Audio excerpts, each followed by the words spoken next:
ಸುಮಾರು 94 ವರ್ಷಗಳ ಬಳಿಕ ಕೇಂದ್ರ ಸರ್ಕಾರ ದೇಶದಲ್ಲಿ ಜಾತಿ ಗಣತಿಗೆ ಮುಂದಾಗಿರ್ತಕ್ಕಂಥದ್ದು. ಈ ಕುರಿತಂತೆ ರಾಜ್ಯದಲ್ಲಿನ ನಾಯಕರು ಯಾವ ರೀತಿಯಾಗಿ ಪ್ರತಿಕ್ರಿಯೆ ನೀಡ್ತಾರೆ, ಹಾಗೆ ಬಿಜೆಪಿಯ ಪರಿಷತ್ನ ವಿಪಕ್ಷ ನಾಯಕರನ್ನ ಚಲುವಾದಿ ನಾರಾಯಣ ಸ್ವಾಮಿ ಅವರು ಇದ್ದಾರೆ, ಅವರು ಪ್ರತಿಕ್ರಿಯೆಯನ್ನು ಕೇಳ್ತಾ ಹೋಗೋಣ. ಸರ್ ನಮಸ್ತೆ.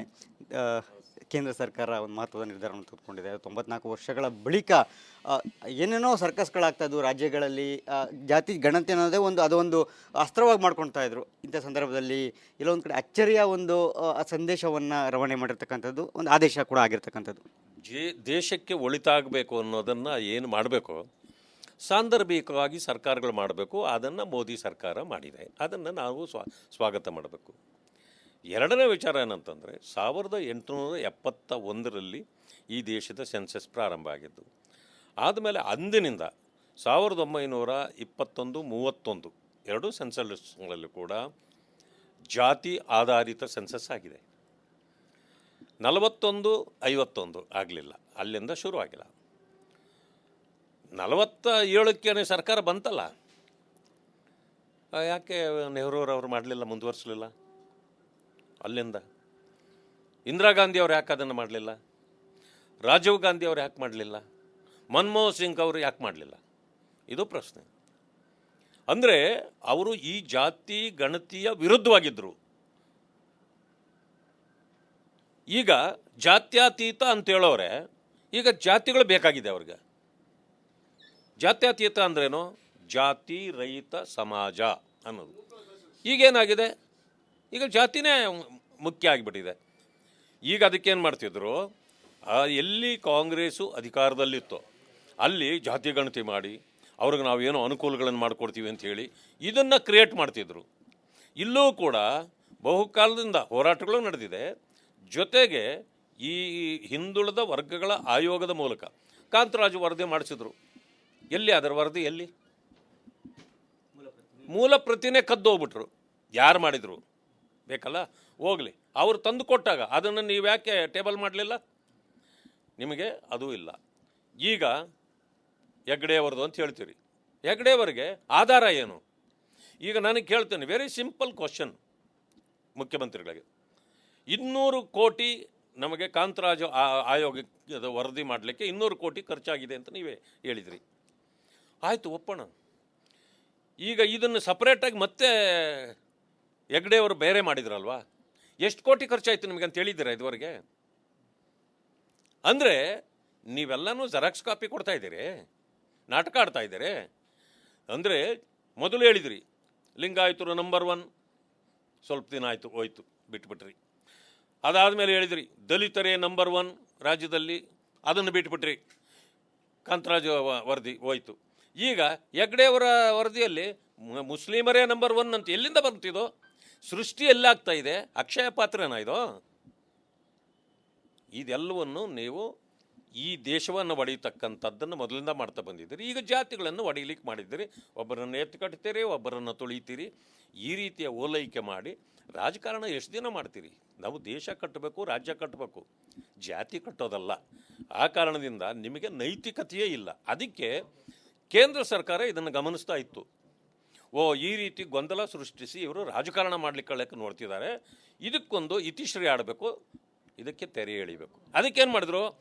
ಏನು ಜಾತಿ ಅಂಕಿಅಂಶಗಳು ನಿಮಗೆ ಬೇಕಲ್ಲ, ಆಯಿತು ಸೆನ್ಸಸ್ ಬರ್ತಾಯಿದೆ, ಸೆನ್ಸಸ್ಸಲ್ಲಿ ಮಾಡಿ ತೋರಿಸ್ಬಿಡ್ತೀವಿ ಅಂತಂದರೆ ಈಗ ನೀವು ಮಾಡಿರೋದು ಇದನ್ನು ತಗೊಂಡೋಗಿ ಕಸದ ಬುಟ್ಟಿಗೆ ಹಾಕ್ಬೋದೇ ಹೊರತು ಇನ್ನೇನಕ್ಕೂ ಪ್ರಯೋಜನ ಆಗಲ್ಲ. ಯಾಕೆಂದರೆ ಸತ್ಯಾಸತ್ಯತೆ ಅಲ್ಲಿಂದ ಬರ್ತದೆ, ಅದರ ಆಧಾರದ ಮೇಲೆ ಎಲ್ಲ ನಡೀತದೆ. ಹಾಗಿದ್ರೆ ಕೇಂದ್ರದ ಗಣತಿ ಆದ ನಂತರ ಎಲ್ಲೋ ಒಂದು ಕಡೆ ಸಾಕಷ್ಟು ವ್ಯತ್ಯಾಸಗಳಾಗ್ಬೋದು ಅಂಕಿಅಂಶಗಳಲ್ಲಿ. ಹಾಗಿದ್ರೆ ಹಾಗೆ ಆಗತ್ತೆ. ಯಾಕಾಗತ್ತೆ ಅಂದರೆ ಇವ್ರು ಯಾರ ಮನೆಗೂ, ಈಗ ನನ್ನ ಮನೆಗೆ ಯಾರನ್ನ ಬಂದಿದ್ರಾ? ನಿಮ್ಮ ಮನೆಗೆ ಯಾರಾದರೂ ಬಂದಿದ್ರಾ? ಕೇಳಿ, ಫೋನ್ ಮಾಡಿ ಕೇಳಿ. ನಿಮ್ಮ ಮನೆಗೆ ದೇವೇಗೌಡರ ಮನೆಗೂ ಕೂಡ ಯಾರೂ ಹೋಗಿಲ್ಲ ಅಂತ. ಹೌದು, ಇಲ್ಲಿ ಬಂದಿಲ್ಲ. ಇವ್ರು ಎಲ್ಲಿ ಕೂತ್ಕೊಂಡು ಪ್ರಿಂಟ್ ಮಾಡಿದ್ರಂತ ನಮಗೂ ಗೊತ್ತಿಲ್ಲ. ಅದೇ ನಾನು ಹೇಳಿದ್ದು, ಅಕ್ಷಯ ಪಾತ್ರ ಇರ್ತದಲ್ಲ, ಆ ಥರದ್ದು ಇದಾಕಿ ಅಂಕಿಅಂಶಗಳನ್ನು ತೆಗೆದುಬಿಟ್ಟಿದ್ದಾರೆ ಇವರು ಅಂತ ನನಗೆ ಅನಿಸೋದು. ಅದರಿಂದಾಗಿ ಇದೆಲ್ಲವೂ ಕೂಡ ವ್ಯರ್ಥ ಪ್ರಯತ್ನಗಳು, ಇದರಿಂದ ಏನೂ ಆಗ್ತಿರಲಿಲ್ಲ. ಈಗ ಸರಿಯಾಗಿದೆ. ಕೇಂದ್ರ ಅಂಕಿಅಂಶಗಳನ್ನು ಸರಿಯಾಗಿ ನಿಮಗೆ ಕೊಟ್ಟ ಮೇಲೆ ಅದು ಆಧಾರ ನಿಮಗೆ, ಅದರ ಮೇಲೆ ನಡೀತದೆ ಎಲ್ಲ. ಕಾಂತರಾಜು ವರದಿ ಆಯೋಗಕ್ಕೆ ಖರ್ಚು ಮಾಡಿರ್ತಕ್ಕಂಥ ಹಣ, ಜಯಪ್ರಕಾಶ್ ಹೆಗಡೆ ಅವರ ಆಯೋಗಕ್ಕೆ ಖರ್ಚು ಮಾಡಿದಂಥ ಹಣ, ಇದೆಲ್ಲ ನೀರಲ್ಲಿ ಹೋಮ ಮಾಡ್ದಂಗೆ ಆಗಿದೆ. ನೀರಲ್ಲಿ ಹೋಮ ಮಾಡ್ದಂಗೆ ಸಿದ್ದರಾಮಯ್ಯನವರು ಕೆಲವರನ್ನ ಸಾಕಲಿಕ್ಕೆ ಇದನ್ನು ಮಾಡಿರೋದು ಅಷ್ಟೇ. ಯಾರೋ ಯಾರೋ ಅವ್ರಿಗೆ ಬೇಕಾದವರನ್ನ ಉದ್ಧಾರ ಮಾಡಲಿಕ್ಕೆ ಇಂಥವುಗಳನ್ನೆಲ್ಲ ಪ್ರಯತ್ನ ಆಗಾಗ ಮಾಡ್ತಾರೆ. ಈ ವರದಿ ಊರ್ಜಿತನೂ ಆಗೋದಿಲ್ಲ, ಇದು ಯಾವುದು ಏನೂ ಆಗೋದಿಲ್ಲ. ಇದು ಅವ್ರು ಹೇಳಿರೋದೇನೋ ಸೋಷಿಯಲಿ ಎಜುಕೇಷನಲಿ ಏನಾದರೂ ಅವರು ಬ್ಯಾಕ್ವರ್ಡ್ ಆಗಿದ್ದರೆ ಅಥವಾ ಅದರ ಅನುಕೂಲಗಳು ಪಡೀಲಿಲ್ಲ ಅಂದರೆ ಅದನ್ನು ಕೊಡ್ತೀವಿ ಅಂತ. ಹೇಗೆ ಕೊಡ್ತೀರಿ ನೀವು? ನೀವೇ ಹಂಚಕ್ಕಾಗೋದಿಲ್ಲ. ಏನು ತಮಿಳ್ನಾಡು 69% ರಿಸರ್ವೇಷನ್ ಕೊಟ್ಬಿಟ್ಟಿದೆ. ಬರೀ ಹೇಳಿದರೆ ಆಗಲ್ಲ, ಅದು ಮಾಡಿದರೆ ಆಗತ್ತೆ. ಯಾವುದು ಮಾಡೋಕ್ಕಾಗತ್ತೆ ನಿಮ್ಮಿಂದ?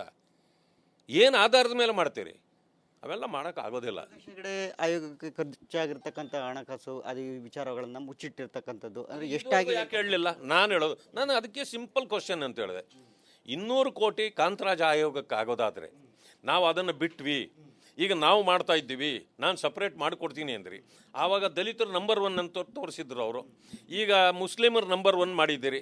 ನೀವು ಯಾರನ್ನ ಬೇಕಾದರೂ ಮುಂದೆ ಮಾಡ್ಕೊಳ್ಳಿ, ಹಿಂದೆ ಮಾಡ್ಕೊಳ್ಳಿ, ನಮಗೆ ಪ್ರಶ್ನೆ ಇಲ್ಲ.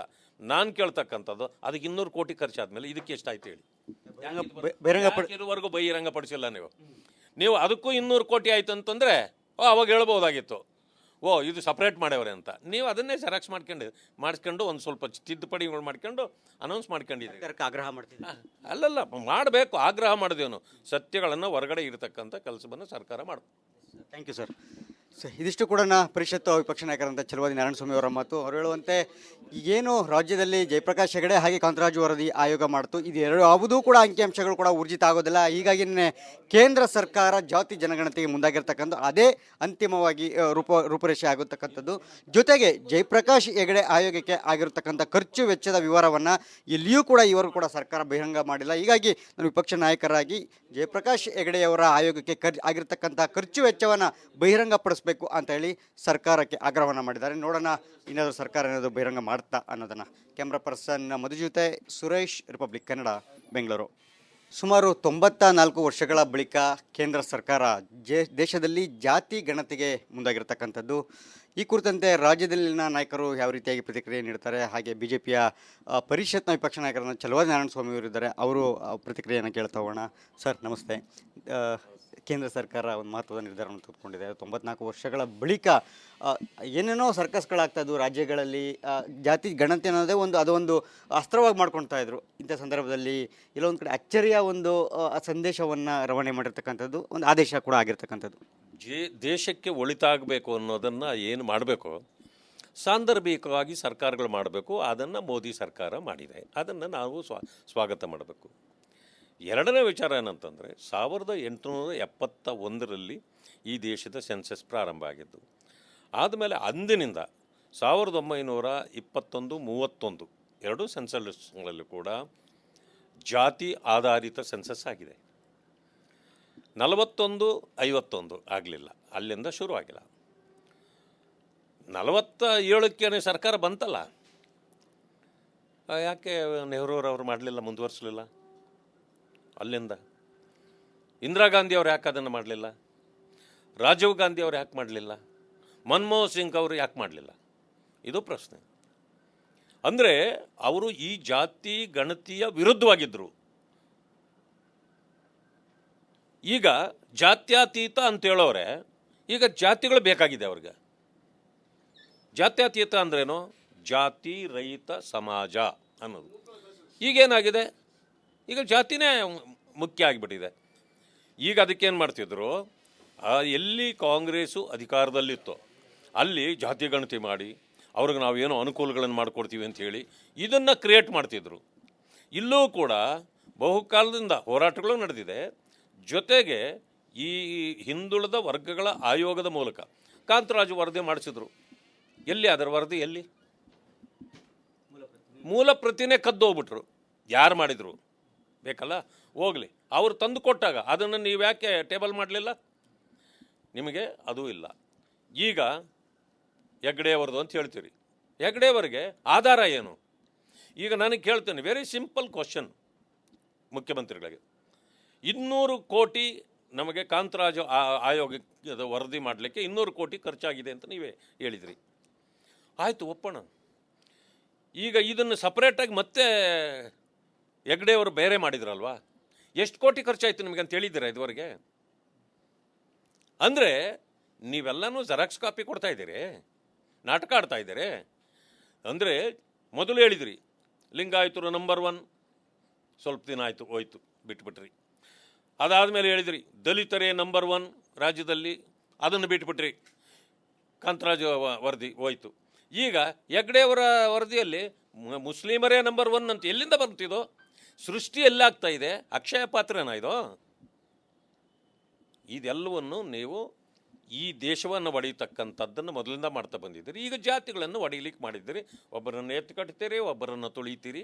ಈ ರೀತಿಯ ಓಲೈಕೆ ಮಾಡಿ ರಾಜಕಾರಣ ಎಷ್ಟು ದಿನ ಮಾಡ್ತೀರಿ? ನಾವು ದೇಶ ಕಟ್ಟಬೇಕು, ರಾಜ್ಯ ಕಟ್ಟಬೇಕು, ಜಾತಿ ಕಟ್ಟೋದಲ್ಲ. ಆ ಕಾರಣದಿಂದ ನಿಮಗೆ ನೈತಿಕತೆಯೇ ಇಲ್ಲ. ಅದಕ್ಕೆ ಕೇಂದ್ರ ಸರ್ಕಾರ ಇದನ್ನು ಗಮನಿಸ್ತಾ ಇತ್ತು. ಈ ರೀತಿ ಗೊಂದಲ ಸೃಷ್ಟಿಸಿ ಇವರು ರಾಜಕಾರಣ ಮಾಡಲಿಕ್ಕೆ ನೋಡ್ತಿದ್ದಾರೆ, ಇದಕ್ಕೊಂದು ಇತಿಶ್ರೀ ಆಡಬೇಕು, ಇದಕ್ಕೆ ತೆರೆ ಎಳಿಬೇಕು. ಅದಕ್ಕೇನು ಮಾಡಿದ್ರು? ಏನು ಜಾತಿ ಅಂಕಿಅಂಶಗಳು ನಿಮಗೆ ಬೇಕಲ್ಲ, ಆಯಿತು ಸೆನ್ಸಸ್ ಬರ್ತಾಯಿದೆ, ಸೆನ್ಸಸ್ಸಲ್ಲಿ ಮಾಡಿ ತೋರಿಸ್ಬಿಡ್ತೀವಿ ಅಂತಂದರೆ, ಈಗ ನೀವು ಮಾಡಿರೋದು ಇದನ್ನು ತಗೊಂಡೋಗಿ ಕಸದ ಬುಟ್ಟಿಗೆ ಹಾಕ್ಬೋದೇ ಹೊರತು ಇನ್ನೇನಕ್ಕೂ ಪ್ರಯೋಜನ ಆಗಲ್ಲ. ಯಾಕೆಂದರೆ ಸತ್ಯಾಸತ್ಯತೆ ಅಲ್ಲಿಂದ ಬರ್ತದೆ, ಅದರ ಆಧಾರದ ಮೇಲೆ ಎಲ್ಲ ನಡೀತದೆ. ಹಾಗಿದ್ರೆ ಕೇಂದ್ರದ ಗಣತಿ ಆದ ನಂತರ ಎಲ್ಲೋ ಒಂದು ಕಡೆ ಸಾಕಷ್ಟು ವ್ಯತ್ಯಾಸಗಳಾಗ್ಬೋದು ಅಂಕಿಅಂಶಗಳಲ್ಲಿ. ಹಾಗಿದ್ರೆ ಹಾಗೇ ಆಗತ್ತೆ. ಯಾಕಾಗತ್ತೆ ಅಂದರೆ ಇವ್ರು ಯಾರ ಮನೆಗೂ, ಈಗ ನನ್ನ ಮನೆಗೆ ಯಾರನ್ನ ಬಂದಿದ್ರಾ? ನಿಮ್ಮ ಮನೆಗೆ ಯಾರಾದರೂ ಬಂದಿದ್ರಾ? ಕೇಳಿ, ಫೋನ್ ಮಾಡಿ ಕೇಳಿ. ನಿಮ್ಮ ಮನೆಗೆ ದೇವೇಗೌಡರ ಮನೆಗೂ ಕೂಡ ಯಾರೂ ಹೋಗಿಲ್ಲ ಅಂತಕ್ಕಂಥದ್ದು. ಇಲ್ಲಿ ಬಂದಿಲ್ಲ. ಇವ್ರು ಎಲ್ಲಿ ಕೂತ್ಕೊಂಡು ಪ್ರಿಂಟ್ ಮಾಡಿದ್ರು ಅಂತ ನಮಗೂ ಗೊತ್ತಿಲ್ಲ. ಅದೇ ನಾನು ಹೇಳಿದ್ದು, ಅಕ್ಷಯ ಪಾತ್ರ ಇರ್ತದಲ್ಲ, ಆ ಥರದ್ದು ಇದಾಕಿ ಅಂಕಿಅಂಶಗಳನ್ನು ತೆಗೆದುಬಿಟ್ಟಿದ್ದಾರೆ ಇವರು ಅಂತ ನನಗೆ ಅನಿಸೋದು. ಅದರಿಂದಾಗಿ ಇದೆಲ್ಲವೂ ಕೂಡ ವ್ಯರ್ಥ ಪ್ರಯತ್ನಗಳು, ಇದರಿಂದ ಏನೂ ಆಗ್ತಿರಲಿಲ್ಲ. ಈಗ ಸರಿಯಾಗಿದೆ. ಕೇಂದ್ರ ಅಂಕಿಅಂಶಗಳನ್ನು ಸರಿಯಾಗಿ ನಿಮಗೆ ಕೊಟ್ಟ ಮೇಲೆ ಅದು ಆಧಾರ ನಿಮಗೆ, ಅದರ ಮೇಲೆ ನಡೀತದೆ ಎಲ್ಲ. ಕಾಂತರಾಜು ವರದಿ ಆಯೋಗಕ್ಕೆ ಖರ್ಚು ಮಾಡಿರ್ತಕ್ಕಂಥ ಹಣ, ಜಯಪ್ರಕಾಶ್ ಹೆಗಡೆ ಅವರ ಆಯೋಗಕ್ಕೆ ಖರ್ಚು ಮಾಡಿದಂಥ ಹಣ, ಇದೆಲ್ಲ ನೀರಲ್ಲಿ ಹೋಮ ಮಾಡ್ದಂಗೆ ಆಗಿದೆ. ನೀರಲ್ಲಿ ಹೋಮ ಮಾಡ್ದಂಗೆ ಸಿದ್ದರಾಮಯ್ಯನವರು ಕೆಲವರನ್ನ ಸಾಕಲಿಕ್ಕೆ ಇದನ್ನು ಮಾಡಿರೋದು ಅಷ್ಟೇ. ಯಾರೋ ಅವ್ರಿಗೆ ಬೇಕಾದವರನ್ನು ಉದ್ಧಾರ ಮಾಡಲಿಕ್ಕೆ ಇಂಥವುಗಳನ್ನೆಲ್ಲ ಪ್ರಯತ್ನ ಆಗಾಗ ಮಾಡ್ತಾರೆ. ವರದಿ ಊರ್ಜಿತನೂ ಆಗೋದಿಲ್ಲ, ಇದು ಯಾವುದೂ ಆಗೋದಿಲ್ಲ. ಇದು ಅವ್ರು ಹೇಳಿರೋದೇನೋ ಸೋಷಿಯಲಿ, ಎಜುಕೇಷನಲಿ ಏನಾದರೂ ಅವರು ಬ್ಯಾಕ್ವರ್ಡ್ ಆಗಿದ್ದರೆ ಅಥವಾ ಅದರ ಅನುಕೂಲಗಳು ಪಡೀಲಿಲ್ಲ ಅಂದರೆ ಅದನ್ನು ಕೊಡ್ತೀವಿ ಅಂತ. ಹೇಗೆ ಕೊಡ್ತೀರಿ ನೀವು? ನೀವೇ ಹಂಚಕ್ಕಾಗೋದಿಲ್ಲ. ಏನು ತಮಿಳ್ನಾಡು 69% ರಿಸರ್ವೇಷನ್ ಕೊಟ್ಬಿಟ್ಟಿದೆ. ಬರೀ ಹೇಳಿದರೆ ಆಗಲ್ಲ, ಅದು ಮಾಡಿದರೆ ಆಗತ್ತೆ. ಯಾವುದು ಮಾಡೋಕ್ಕಾಗತ್ತೆ ನಿಮ್ಮಿಂದ? ಏನು ಆಧಾರದ ಮೇಲೆ ಮಾಡ್ತೀರಿ? ಅವೆಲ್ಲ ಮಾಡೋಕ್ಕಾಗೋದಿಲ್ಲ. ಹೆಗಡೆ ಆಯೋಗಕ್ಕೆ ಖರ್ಚಾಗಿರ್ತಕ್ಕಂಥ ಹಣಕಾಸು ಅದು ವಿಚಾರಗಳನ್ನು ಮುಚ್ಚಿಟ್ಟಿರ್ತಕ್ಕಂಥದ್ದು ಅಂದರೆ ಎಷ್ಟಾಗಿ ಯಾಕೆ ಹೇಳಲಿಲ್ಲ? ನಾನು ಅದಕ್ಕೆ ಸಿಂಪಲ್ ಕ್ವಶನ್ ಅಂತ ಹೇಳಿದೆ. 200 ಕೋಟಿ ಕಾಂತರಾಜ್ ಆಯೋಗಕ್ಕೆ ಆಗೋದಾದರೆ ನಾವು ಅದನ್ನು ಬಿಟ್ವಿ, ಈಗ ನಾವು ಮಾಡ್ತಾ ಇದ್ದೀವಿ, ನಾನು ಸಪ್ರೇಟ್ ಮಾಡಿಕೊಡ್ತೀನಿ ಅಂದ್ರಿ. ಆವಾಗ ದಲಿತರು ನಂಬರ್ 1 ಅಂತ ತೋರಿಸಿದ್ರು ಅವರು. ಈಗ ಮುಸ್ಲಿಮರು ನಂಬರ್ 1 ಮಾಡಿದ್ದೀರಿ. ನೀವು ಯಾರನ್ನ ಬೇಕಾದರೂ ಮುಂದೆ ಮಾಡ್ಕೊಳ್ಳಿ, ಹಿಂದೆ ಮಾಡ್ಕೊಳ್ಳಿ, ನಮಗೆ ಪ್ರಶ್ನೆ ಇಲ್ಲ. ನಾನು ಕೇಳ್ತಕ್ಕಂಥದ್ದು ಅದಕ್ಕೆ 200 ಕೋಟಿ ಖರ್ಚಾದ್ಮೇಲೆ ಇದಕ್ಕೆ ಎಷ್ಟಾಯ್ತು ಹೇಳಿ? ಇದುವರೆಗೂ ಬಹಿರಂಗಪಡಿಸಿಲ್ಲ ನೀವು ಅದಕ್ಕೂ 200 ಕೋಟಿ ಆಯ್ತು ಅಂತಂದರೆ ಅವಾಗ ಹೇಳ್ಬೋದಾಗಿತ್ತು, ಇದು ಸಪ್ರೇಟ್ ಮಾಡ್ಯವ್ರೆ ಅಂತ. ನೀವು ಅದನ್ನೇ ಜೆರಾಕ್ಸ್ ಮಾಡಿಸ್ಕೊಂಡು ಒಂದು ಸ್ವಲ್ಪ ತಿದ್ದುಪಡಿಗಳು ಮಾಡ್ಕೊಂಡು ಅನೌನ್ಸ್ ಮಾಡ್ಕೊಂಡಿದ್ದೀವಿ. ಆಗ್ರಹ ಮಾಡ್ತೀವಿ. ಅಲ್ಲಲ್ಲ, ಮಾಡಬೇಕು. ಆಗ್ರಹ ಮಾಡಿದೇನು ಸತ್ಯಗಳನ್ನು ಹೊರಗಡೆ ಇರತಕ್ಕಂಥ ಕೆಲಸವನ್ನು ಸರ್ಕಾರ ಮಾಡ್ಬೇಕು. Thank you sir. ಇದಿಷ್ಟು ಕೂಡ ಪರಿಷತ್ತು ವಿಪಕ್ಷ ನಾಯಕರಂತ ಛಲವಾದಿ ನಾರಾಯಣಸ್ವಾಮಿ ಅವರ ಮಾತು. ಅವರು ಹೇಳುವಂತೆ ಏನು ರಾಜ್ಯದಲ್ಲಿ ಜಯಪ್ರಕಾಶ್ ಹೆಗಡೆ ಹಾಗೆ ಕಾಂತರಾಜು ವರದಿ ಆಯೋಗ ಮಾಡ್ತು, ಇದು ಯಾವುದೂ ಕೂಡ ಅಂಕಿಅಂಶಗಳು ಕೂಡ ಊರ್ಜಿತ ಆಗೋದಿಲ್ಲ. ಹೀಗಾಗಿ ಕೇಂದ್ರ ಸರ್ಕಾರ ಜಾತಿ ಜನಗಣತಿಗೆ ಮುಂದಾಗಿರ್ತಕ್ಕಂಥ ಅದೇ ಅಂತಿಮವಾಗಿ ರೂಪರೇಷೆ ಆಗುತ್ತಕ್ಕಂಥದ್ದು. ಜೊತೆಗೆ ಜಯಪ್ರಕಾಶ್ ಹೆಗಡೆ ಆಯೋಗಕ್ಕೆ ಆಗಿರತಕ್ಕಂಥ ಖರ್ಚು ವೆಚ್ಚದ ವಿವರವನ್ನು ಎಲ್ಲಿಯೂ ಕೂಡ ಇವರೆಗೂ ಕೂಡ ಸರ್ಕಾರ ಬಹಿರಂಗ ಮಾಡಿಲ್ಲ. ಹೀಗಾಗಿ ನಾನು ವಿಪಕ್ಷ ನಾಯಕರಾಗಿ ಜಯಪ್ರಕಾಶ್ ಹೆಗಡೆಯವರ ಆಯೋಗಕ್ಕೆ ಆಗಿರ್ತಕ್ಕಂಥ ಖರ್ಚು ವೆಚ್ಚವನ್ನು ಬಹಿರಂಗಪಡಿಸಬೇಕು ಅಂತ ಹೇಳಿ ಸರ್ಕಾರಕ್ಕೆ ಆಗ್ರಹವನ್ನು ಮಾಡಿದ್ದಾರೆ. ನೋಡೋಣ ಏನಾದರೂ ಸರ್ಕಾರ ಏನಾದರೂ ಬಹಿರಂಗ ಮಾಡ್ತಾ ಅನ್ನೋದನ್ನು. ಕ್ಯಾಮ್ರಾ ಪರ್ಸನ್ ಮಧು ಜೊತೆ ಸುರೇಶ್, ರಿಪಬ್ಲಿಕ್ ಕನ್ನಡ, ಬೆಂಗಳೂರು.